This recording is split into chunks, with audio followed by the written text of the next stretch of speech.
شروع میں جب زین کی نئی نئی جاب تھی تو کچھ ہاتھ کھینچ کر خرچ کرنا پڑتا تھا، لیکن ان کی پروموشن کے بعد آمدنی کا تناسب بڑھا تو حالات بہتر ہو گئے۔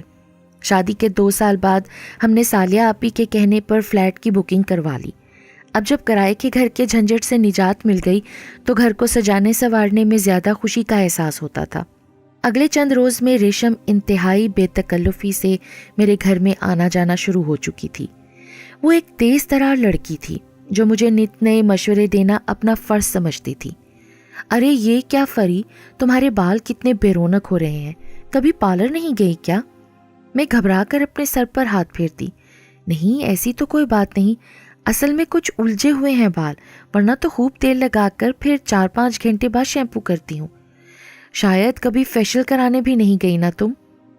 اس نے میرے چہرے کو غور سے دیکھتے ہوئے کہا، فیشل تو میں گھر پر کر لیتی ہوں، کریم لگا کر بھاپ لے لیتی ہوں، پھر کچھ دیر بعد کھیرے یا ٹماٹر لگا لیتی ہوں تو جلد کافی فریش ہو جاتی ہے۔ میں نے اسے تفصیل سے کہا، تم میرے ساتھ میرے والے بیوٹی پارلر چلنا، پھر دیکھنا تمہاری شخصیت میں 4 چاند لگ جائیں گے۔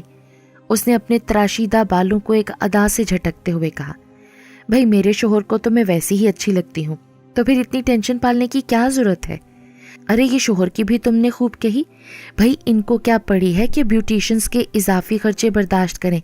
وہ اگر تم میں کوئی کمی دیکھیں گے بھی تو نہیں کہیں گے تاکہ تم پارلر جانے کا نہ کہو۔ ہاں اگر تھوڑی سی موٹی ہو جاؤ تو شاید بار بار جتائیں گے تاکہ پھر گھر کا کام تم خود کرو اور ماسی کی تنخواہ بھی بچے۔ اس کی بھی اپنی منطق تھی، یہ کیا اوٹ پٹانگ بولے جا رہی ہو؟ بھئی میں تو اپنا سارا کام خود کرتی ہوں، زین تو کئی بار کسی نوکر کے بندوبست کا کہہ چکے ہیں لیکن میں ہی منع کر دیتی ہوں۔ اب تو گڑیا بھی اسکول سے آ کر بھائی کے ساتھ کھیلتی ہے تو میں جلدی سے کام نمٹا لیتی ہوں۔ میری بات سن کر وہ مزید گویا ہوئی، تم بس گھر کے کاموں میں ہی گھن چکر بنی رہنا تاکہ تمہارا شوہر کسی اور کی طرف متوجہ ہو جائے۔ ارے نہیں ریشم، زین ایسے نہیں ہے۔ میں نے زین کا دفاع کیا، یہ غلط فہمی ہے تمہاری فریہ میڈم، یہ سب مرد ایک جیسے ہوتے ہیں، ہر جائی اور دوسری عورتوں کو بیویوں سے زیادہ دلچسپی سے دیکھنے والے، اور اگر کوئی عورت انہیں اپنی طرف مائل کرے تو وہ سارا قصور عورت کے کھاتے میں ڈال کر بڑے اطمینان سے بے وفائی کے مرتکب ہو جاتے ہیں۔ ہر مرد اندر سے ایسا ہی ہوتا ہے، چاہے وہ اس کا اظہار کرے یا نہ کرے، بس موقع ملنے کی دیر ہے انہیں۔ میں ریشم کی بے سروپا باتوں کو ایک کان سے سن کر دوسرے سے اڑا دیتی تھی۔ آج کیا پکا ہے بھائی؟ زین نے ڈائننگ ٹیبل پر ڈونگے میں جھانکتے ہوئے پوچھا۔ آپ کی پسندیدہ ماش کی دال اور آلو قیمہ، میں نے روٹیاں ٹیبل پر رکھتے ہوئے بتایا اور گڑیا کی گود سے شعیب کو لے لیا۔ ابھی ہم نے کھانا شروع ہی کیا تھا کہ دروازے کی گھنٹی بجی۔ گڑیا دروازہ کھولنے گئی تو واپسی میں اس کے ساتھ ریشم بھی تھی۔ اس نے اپنے ہاتھ میں پکڑا ہوا کانچ کا ڈونگا ٹیبل پر رکھتے ہوئے کہا، بھائی میں نے سوچا کہ کراچی میں جو یہ ہلکی پھلکی سردی ہو گئی ہے، اس موقع کا فائدہ اٹھاتے ہوئے گاجر کا حلوہ تیار کر کے موسم انجوائے کیا جائے۔ لگتا ہے میں بالکل ٹھیک وقت پر آئی ہوں۔ اب وہ زین کے سامنے بے تکلف آ جایا کرتی تھی۔ ہم نے اسے کھانے میں شریک ہونے کے لیے کہا تو کہنے لگی، خالہ روٹیاں پکا چکی ہیں اور کھانے پر میرا انتظار کر رہی ہیں، اس لیے آپ کھائیں، میں چلتی ہوں۔ اس کے جانے کے بعد کھانے کے آخر میں گاجر کا حلوہ کھاتے ہوئے زین نے تعریف کی، بھائی واہ، اس کے ہاتھ میں تو بہت ذائقہ ہے۔ پھر مجھ پر نظر پڑی تو کہنے لگے، ایسے کیا دیکھ رہی ہو بھائی، 7 سال سے تمہارے ہاتھ کے کھانے کی عادت پڑی ہوئی ہے، اب اگر کسی اور کے ہاتھ کا پکا ہوا کھانے کا اتفاق ہوا تو قدرتی بات ہے اچھا تو لگے گا ہی نا۔ ہاں واقعی حلوہ تو اچھا بنایا ہے، میں نے بھی زین کی تائید کی۔ اتوار کو ہم ٹی وی دیکھتے ہوئے کینو اور مالٹے وغیرہ سے لطف اندوز ہو رہے تھے کہ ریشم حسب عادت شور مچاتی ہوئی آ گئی۔ فریحہ یار اس کلر کا دوپٹہ تو دے دو پلیز، شام میں نے ایک شادی میں جانا ہے، میرا دوپٹہ استری کرتے ہوئے جل گیا ہے۔ اس نے اپنے ہاتھ میں پکڑی جامنی قمیض لہرائی۔ میرے پاس بھی چونکہ اسی کلر کا سوٹ تھا اس لیے میں اپنی الماری میں سے دوپٹہ لینے بیڈ روم میں چلی گئی۔ چند منٹ بعد جب میں واپس آئی تو ریشم زین کو کچھ بتا رہی تھی اور وہ بڑی دلچسپی سے سن رہے تھے۔ بھائی فریحہ، ان محترمہ کو تو ہاتھ دیکھنا بھی آتا ہے، کہہ رہی ہیں کہ آپ کی قسمت میں بڑی ترقی ہے اور آپ مستقبل میں بڑے دولت مند بھی ہو جائیں گے۔ اچھا، آج تک تو ایک فلیٹ ہی بن پایا ہے، بینک سے قرضہ لے کر گاڑی خریدی ہے، اگر مستقبل میں امیر ہونے کے چانسز ہیں تو پھر تو بڑی اچھی بات ہے۔ ذرا میرا ہاتھ بھی تو دیکھو، دولت کا سنا ہے عورت کی قسمت سے ملتی ہے۔ میں نے دوپٹہ ریشم کو پکڑاتے ہوئے کہا۔ ہاں ہاں، تمہارا بھی ابھی پتہ چل جاتا ہے، اس نے میرے ہاتھ کو غور سے دیکھتے ہوئے کہا۔ تمہارے ہاتھ میں دولت کے ساتھ ساتھ کچھ پریشانیاں بھی ہیں۔ میں نے فوراً ہاتھ کھینچتے ہوئے کہا، رہنے دو اپنا لکیروں کا علم، مجھے ان باتوں کا یقین نہیں ہے۔ اچھا بھائی، دوپٹے کا شکریہ، ابھی جا کر خالہ کے کپڑے بھی پریس کرنے ہیں، اس نے اٹھتے ہوئے کہا۔ زین ابھی تک اپنے ہاتھ کو دیکھ رہے تھے۔ میں ریشم کی خالہ کے ساتھ بیٹھی ادھر ادھر کی باتیں کر رہی تھی جب انہوں نے مجھ سے ریشم کے رشتے کے سلسلے میں بات کی۔ بیٹا، تم کوئی اچھا رشتہ نظر میں رکھنا، مجھے اس لڑکی کی بڑی فکر ہے۔ جی خالہ، کیوں نہیں، لیکن میرا زیادہ کہیں آنا جانا نہیں ہوتا نا، اس لیے کوئی خاص جان پہچان نہیں ہے۔ میں نے شعیب کو اپنے پاس صوفے پر بٹھاتے ہوئے کہا۔ آج ریشم کہیں شاپنگ کے لیے گئی ہوئی تھی، اس لیے اس کی خالہ گھر پر اکیلی تھی۔ مجھے ان کے گھر جانے کا ٹائم کم ہی ملتا تھا، زیادہ تر ریشم ہی ہمارے گھر آ جایا کرتی تھی۔ آج میں نے سوچا کچھ دیر خالہ کے پاس ہی بیٹھ جاتی ہوں۔ خالہ یقیناً اس کی شادی کے لیے فکر مند تھی، لیکن اس کے سامنے بات کرنے سے گریز کرتی تھی، اس لیے ایک دو بار انہوں نے ہمارے گھر پر بات کی تھی، اور آج ریشم کی غیر موجودگی کی وجہ سے یہ ذکر چل پڑا تھا۔ یہ جو اوپر کی منزل پر راشد صاحب رہتے ہیں، ان کے بارے میں تمہارا کیا خیال ہے بیٹا؟ لیکن خالہ، وہ تو شادی شدہ اور 2 جوان بچوں کے باپ ہیں، ان کی بیوی کا ابھی 6 مہینے پہلے ہی تو انتقال ہوا ہے۔ میں نے حیرت سے کہا۔ ہاں، تو ریشم کو اب دوسری بار کوئی ایسا ہی رشتہ ملنے کی امید ہے نا؟ کیا خالہ، دوسری بار کیا مطلب ہے آپ کا؟ لو، تو کیا اس نے تمہیں اتنے دن میں اپنی شادی کے بارے میں نہیں بتایا؟ پچھلے سال ہی تو چھوڑا ہے اس کے شوہر نے اسے، وہ بھی شادی کے 2 سال کے بعد۔ خالہ نے عجیب انکشاف کیا۔ شام کو جب ریشم نے اپنی شاپنگ کی تفصیلات بتانے کے لیے ہمارے گھر کا چکر لگایا تو میں نے اسے آڑے ہاتھوں لیا۔ تم نے مجھے اپنی زندگی کی اتنی اہم بات اب تک کیوں نہیں بتائی تھی ریشم؟ لو بھلا، اس میں ایسی کیا خاص بات ہے؟ جو بیت گیا سو بیت گیا، اب گڑے مردے اکھاڑنے سے کیا فائدہ؟ مجھے گزرے ہوئے کل سے کوئی مطلب نہیں ہے، میں تو صرف مستقبل پر نظر رکھتی ہوں، اس نے لاپرواہی سے جواب دیا۔ لیکن آخر یہ سب ہوا کیوں؟ مجھے کرید لگی ہوئی تھی۔ میں نے ریشم کا جائزہ لیتے ہوئے سوچا، ٹھیک ٹھاک ہی تھی، خود کو بہت بنا سنوار کر رکھتی تھی، تو پھر کیا وجہ تھی کہ اس کے شوہر نے اسے چھوڑ دیا؟ میں نے خالہ کے پروپوزل کے بارے میں بتایا تو وہ خوب ہنسی اور بولی، اگر دوسری شادی کسی شادی شدہ مرد سے ہی کرنی ہے تو کوئی ہینڈسم سا بندہ کیوں نہ ہو، پھر راشد صاحب جیسا بونگا ہی رہ گیا ہے کیا؟ اور وہ بات تو بیچ میں ہی رہ گئی کہ تم لوگوں کی علیحدگی کیوں ہوئی تھی آخر؟ میں نے پھر پوچھا۔ ارے چھوڑو نا یار، پرانی باتیں ہیں، کس لیے کرید رہی ہو؟ اس نے بالوں کو ایک ہاتھ سے سیٹ کرتے ہوئے کہا، پھر بولی، عجیب انسان تھا وہ بابر بھی، میرے ہوتے ہوئے ادھر ادھر تکتا رہتا تھا۔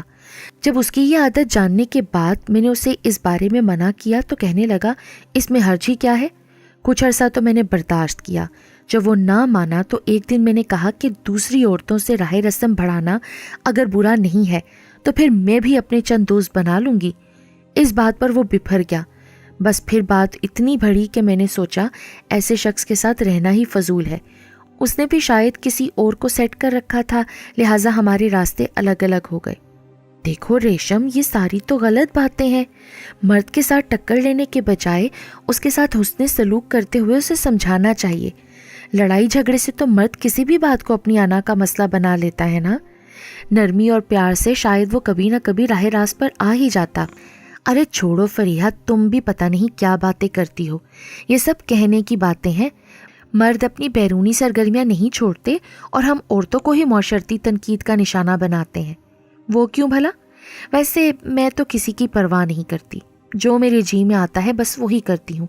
آج کل تو 3rd فلور والے آصف صاحب پوری طرح میرے شکنجے میں ہیں، اس نے قدرے آگے جھکتے ہوئے آہستہ آواز میں بتایا اور پھر کہکا لگاتے ہوئے سیدھی ہو کر بیٹھ گئی۔ میں نے حیرت اور ناپسندیدگی سے اسے دیکھا۔ یہ کوئی اچھی بات نہیں ہے، پلیز مجھ سے اس قسم کی باتیں مت کرو۔ میں نے بچوں کے کمرے کی طرف رخ موڑتے ہوئے آواز لگائی، گڑیا آؤ بیٹا، ہوم ورک کرا دوں آپ کو؟ اچھا جا رہی ہوں میں، وہ ہنستے ہوئے اٹھ گئی۔ میں نے اس کے جانے کے بعد سوچا کہ اس قسم کی لڑکی سے تو کوئی تعلق نہیں رکھنا چاہیے جو اخلاقی اقدار سے بغاوت کر رہی ہو۔ بس محلے داری کی حد تک ٹھیک ہے، لیکن زیادہ دوستی اچھی نہیں اس لڑکی سے۔ رات کے وقت دروازے پر دستک ہوئی تو میں نے آنکھیں سکیڑ کر ٹائم دیکھا۔ رات کے 2 بج رہے تھے۔ میں نے زین کو جگایا۔ اتنے میں دستک کے بعد گھنٹی بھی بجاتی گئی تھی۔ زین نے دروازہ کھولا تو ریشم ہراساں کھڑی تھی۔ مجھ پر نظر پڑتے ہی بولی، فریحہ، خالہ کی طبیعت بہت خراب ہے، اگر آپ لوگ انہیں ہسپتال پہنچانے میں میری مدد کر دیں تو؟ میں گاڑی کی چابی لے آؤں، پھر چلتے ہیں، زین نے اس کی بات کاٹتے ہوئے کہا۔ تھوڑی دیر بعد وہ لوگ خالہ کو ہسپتال لے گئے۔ میں نے بھی ساتھ چلنے کو کہا تھا، لیکن زین نے کہا کہ بچے گھر پر اکیلے نہیں چھوڑے جا سکتے، اس لیے تم گھر پر ہی رہو، فکر نہ کرو، میں فون کر دوں گا۔ صبح 6 بجے کے قریب زین واپس آئے تو پتہ چلا کہ خالہ کو ہارٹ اٹیک ہوا تھا۔ شوگر تو انہیں پہلے سے ہی تھی۔ اگلے دن انہیں کمرے میں شفٹ کر دیا گیا تو میں زین کے ساتھ انہیں دیکھنے گئی۔ ریشم اب مطمئن تھی اور بار بار ہمارا شکریہ ادا کر رہی تھی۔ ایک ہفتے بعد جب ریشم اور خالہ گھر آ گئیں تو میں ریشم سے کھچی کھچی رہنے کے باوجود کبھی کبھار خالہ کو دیکھنے لگی۔ چند روز بعد خالہ کافی بہتر ہو گئیں تو میں نے بھی جانا کم کر دیا۔ میرا رویہ دیکھتے ہوئے اب ریشم بھی ہمارے گھر کم ہی آتی تھی۔ میں نے اندازہ لگایا تھا کہ وہ اپنے شوہر کی بے وفائی کا بدلہ دنیا کے ہر مرد سے لینا چاہتی تھی۔ اس معاملے میں اس کا کردار کافی پست ہو چکا تھا۔ سالیہ آپی، بڑے دن بعد آئیں آپ؟ کھانے کے بعد جب بچے اپنے مشاغل میں مصروف ہو گئے تو ہم دونوں اطمینان سے بیٹھ کر باتیں کرنے لگیں۔ ادھر ادھر کی باتوں کے دوران سالیہ آپی کہنے لگیں، تم نے کسی زیور کا آرڈر دیا ہوا تھا، کیا بنوایا ہے؟ ذرا دکھاؤ تو صحیح۔ کون سا زیور سالیہ آپی؟ اصل میں ہم نند بھاوج دونوں ایک ہی جیولر کے پاس سے زیورات وغیرہ خریدا کرتے تھے۔ میری حیرت پر سالیہ آپی قدرے برا مان کر بولی، اچھا، اب دکھانا نہ چاہو تو اور بات ہے، تمہاری مرضی۔ لیکن سالیہ آپی، میں تو کافی عرصے سے جیولر کے پاس گئی ہی نہیں، آپ کون سے زیورات کی بات کر رہی ہیں؟ چند روز پہلے میں اپنی چوڑیاں پالش کروانے گئی، وہاں جیولر نے مجھ سے کہا کہ زین بھائی نے جو سیٹ اپنی مسز کے لیے بنوایا تھا وہ تیار ہے، لینے کب آئیں گے؟ میں گمسم سے ان کی باتیں سن رہی تھی۔ اس کے بعد میں خالی ذہن سے آپی کی گفتگو سنتی رہی، لیکن دل میں عجب خدبد لگی ہوئی تھی۔ سالیہ آپی کے جانے کے بعد میں یہی سوچتی رہی کہ شادی کی سالگرہ یا عید وغیرہ بھی نہیں ہے کہ زین میرے لیے سیٹ بنواتے، کوئی پروموشن بھی نہیں ہوئی تھی۔ مجھے سیٹ کے متعلق زین سے پوچھنا چاہیے یا خود ہی بتا دیں گے؟ 2-4 دن اسی ششو پنج میں گزر گئے کہ ایک دن سالیہ آپی کا فون آیا، سنو فریحہ، میں نے آج نہ زین کو کسی لڑکی کے ساتھ ہوٹل سے نکلتے دیکھا ہے، ذرا دھیان رکھنا اس کا اور پوچھنا کہ کون تھی وہ۔ میں دھڑکتے دل کے ساتھ ان کی باتیں سن رہی تھی۔ وہ اور بھی کچھ بول رہی تھی لیکن میرا دماغ معاف ہو رہا تھا۔ شام تک جلے پیر کی بلی کی طرح سارے گھر میں گھومتی رہی، کہیں چین نہیں آ رہا تھا، دل کے وسوسوں نے گھیرا ہوا تھا۔ زین آفس سے لوٹے تو بڑے خوشگوار موڈ میں کپڑے بدل کر چائے کے لیے آ بیٹھے۔ میں نے چائے کا کپ انہیں پکڑاتے ہوئے ان کے چہرے کی طرف دیکھا۔ الفاظ ڈھونڈنا مشکل ہو رہا تھا کہ میں ان سے کیا سوال کروں۔ چائے پی کر خود ہی بولے، کیا بات ہے فریحہ، چپ چپ کیوں ہو آج؟ آج آپ کون سے ہوٹل میں گئے تھے؟ میں نے ان سے اچانک ہی پوچھ لیا۔ یکلخت ان کے چہرے کے تاثرات بدل گئے۔ تم نے کہاں دیکھ لیا مجھے؟ ان کے بدلتے تیور دیکھ کر میرا دل جیسے کسی نے مٹھی میں لے لیا۔ آپ بتائیں، کیا یہ صحیح ہے کہ آپ کسی کے ساتھ ہوٹل میں گئے تھے؟ انہوں نے سنجیدگی سے میری طرف دیکھا اور بولے، میرا خیال ہے اب مجھے چھپانا نہیں چاہیے، میں نے 2 ماہ قبل ریشم سے شادی کر لی ہے۔ ان کے انکشاف نے میرے پاؤں کے نیچے سے زمین کھینچ لی۔ مجھے لگا جیسے میں طوفانی آندھیوں کے بیچ میں تنہا کھڑی ہوں اور میرے چاروں طرف میرے آشیانے کے تنکے بکھرے پڑے ہیں۔ میں مہر بلب بے یقینی سے انہیں دیکھتی رہی۔ وہ میری کیفیت دیکھتے ہوئے میرے شانے پر ہاتھ رکھ کر گویا ہوئے، دیکھو فریحہ، یہ گھر تمہارا ہے، میں ریشم کو الگ رکھوں گا۔ میں نے ان کا ہاتھ زور سے جھٹکا اور دور جا کر کھڑی ہو گئی۔ واہ ذہن صاحب، خوب، اب آپ مجھے بتائیں گے کہ یہ گھر میرا ہے جسے ہم نے مل کر اس لیے آشیاں بنایا تھا کہ ہم اس میں اپنے بچوں کے ساتھ خوشیوں بھری زندگی گزاریں۔ میری بے خبری میں ایک عورت نے میرے گھر میں نقب لگائی اور لوٹنے والا میرا اپنا رہبر ہی رہزن بن گیا۔ اب میں یہاں کس حیثیت سے رہوں گی؟ ٹھنڈے دماغ سے سوچو ذرا، لوگ 2 بیویوں کے ساتھ بھی تو رہتے ہیں نا۔ وہ مجھے سمجھانے کی کوشش کر رہے تھے۔ تھوڑی دیر بعد وہ غصے سے اٹھ کر باہر چلے گئے۔ میں نے سہمے ہوئے بچوں کو ساتھ لپٹایا اور بلک بلک کر رونے لگی۔ کئی گھنٹے رونے کے بعد تھک کر بیٹھی اور دماغ کو سوچنے کے قابل ہوا تو میں نے آئندہ کے بارے میں سوچا۔ اگر میں ان بچوں کے ساتھ میکے چلی جاؤں تو بھابیاں مجھے کتنے دن برداشت کریں گی؟ یہی کیا کم ہے کہ زین نے مجھ سے یہ گھر نہ چھینا تھا۔ بہت سوچ بچار کے بعد میں اس نتیجے پر پہنچی کہ بچوں سے ان کا باپ دور نہ کروں۔ مجھ سے تو میرا شوہر چھن ہی چکا ہے، اب باقی زندگی اس مفاہمت کے ساتھ گزارنی ہے تو کوئی انتہائی فیصلہ کروں۔ اس سارے معاملے میں قصوروار کون تھا؟ ریشم جس نے میرا ہی گھر دوستی کی آڑ میں لوٹ لیا، زین جنہوں نے میری محبت اور رفاقت کا یہ صلہ دیا، یا پھر قصوروار میں خود ہی تھی جو شوہر پر اعتبار کر کے غافل ہو گئی تھی، یہ سوچے بغیر کہ مرد کا کوئی بھروسہ نہیں کہ کب کسی نئی منزل کی جستجو میں نکل پڑے اور عورت آبلہ پاس زندگی کے صحرا میں تنہا بھٹکتی رہے۔